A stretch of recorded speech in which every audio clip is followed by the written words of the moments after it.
Clarice, conta pra gente a história aqui do Will Porto Alegre. Olha, o Will Porto Alegre, na realidade, ele começou não sendo um restaurante, ele começou sendo uma venda de massas e pães. E no momento que eu era, inclusive, cliente daqui, num determinado momento, eles me perguntaram se eu achava que teria como transformar um espaço ocioso que eles tinham num restaurante. E eu achei que eu poderia usar toda a minha criatividade e, com certeza, fazer um belo restaurante num espaço que não era grande, mas também não era pequeno, que é o espaço que nós vamos mostrar nesse programa. Então, realmente, o trabalho foi muito criativo, muito agradável, e eu fiquei muito feliz de participar.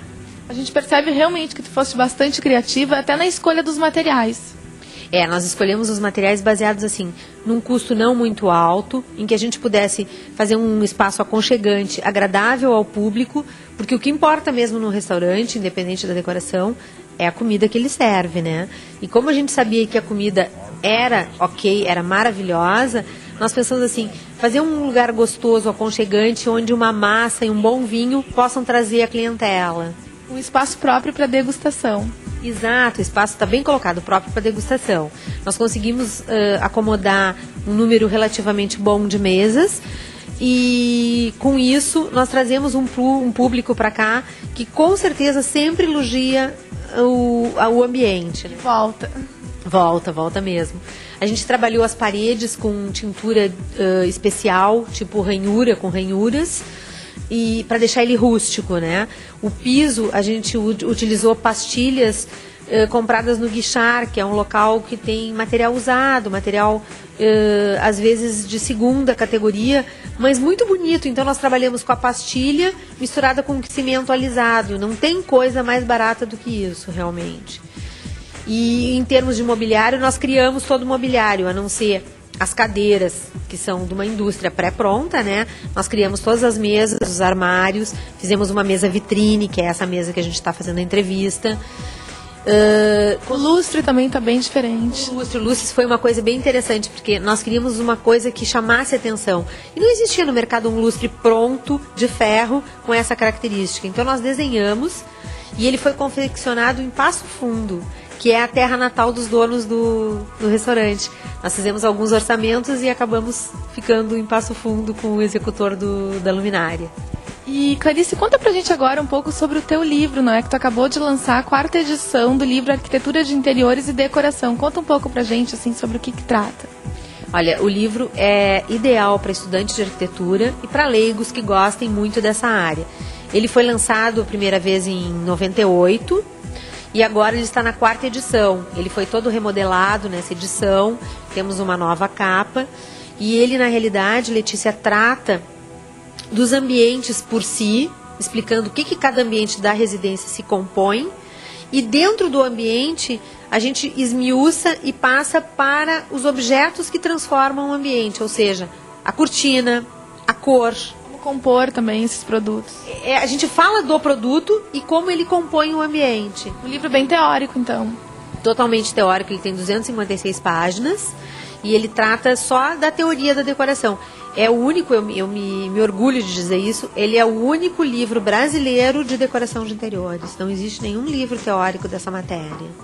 Tá aí, então, uma boa dica para quem quer se aprofundar um pouco nesse ramo de arquitetura que não para de crescer, não é mesmo? É um ramo que está cada dia mais interessante.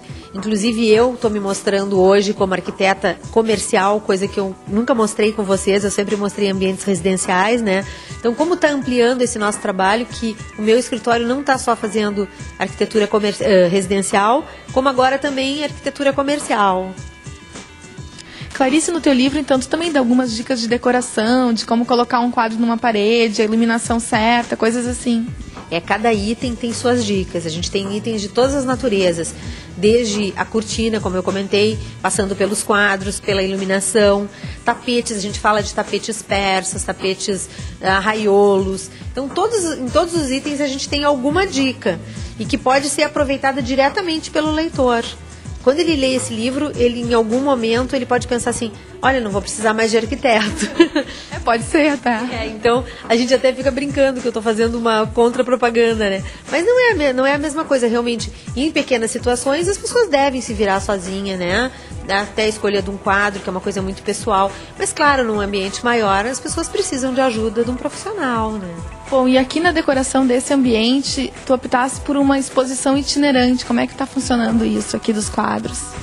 No primeiro momento, eu lembro até que nós ficamos com as paredes vazias e pensamos, o que nós vamos fazer com essas paredes? E como a gente não queria ter gastos, comprar quadros, nem pensar. Então, nós procuramos uma galeria que se ofereceu para, em momentos mensais, mais ou menos, trocar o artista que expõe e trocar os quadros. Sendo que alguns pratos de parede que a gente colocou são nossos mesmos, foram comprados e foram colocados e ficam sempre na posição na parede. Né?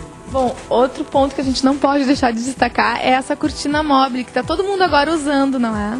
É verdade. A gente, na realidade, viu essa cortina numa casa cor, há uns 3 anos atrás, e achou muito simpática. Ela era toda em vitrilhos, material de vidro com essas correntinhas. Daí, nessa colocação aqui, nós pensamos como é que a gente pode usar aquela ideia, mas transformando, que a gente nunca usa uma ideia. A gente brinca que assim, nada se cria, tudo se copia, mas não se copia literalmente. A gente usa como base, né? Então, nós pegamos aquela ideia dos vidrinhos e transformamos nas pastilhas. Então, as próprias pastilhas do piso formaram a cortina atual, que divide para dar um anteparo no lavabo.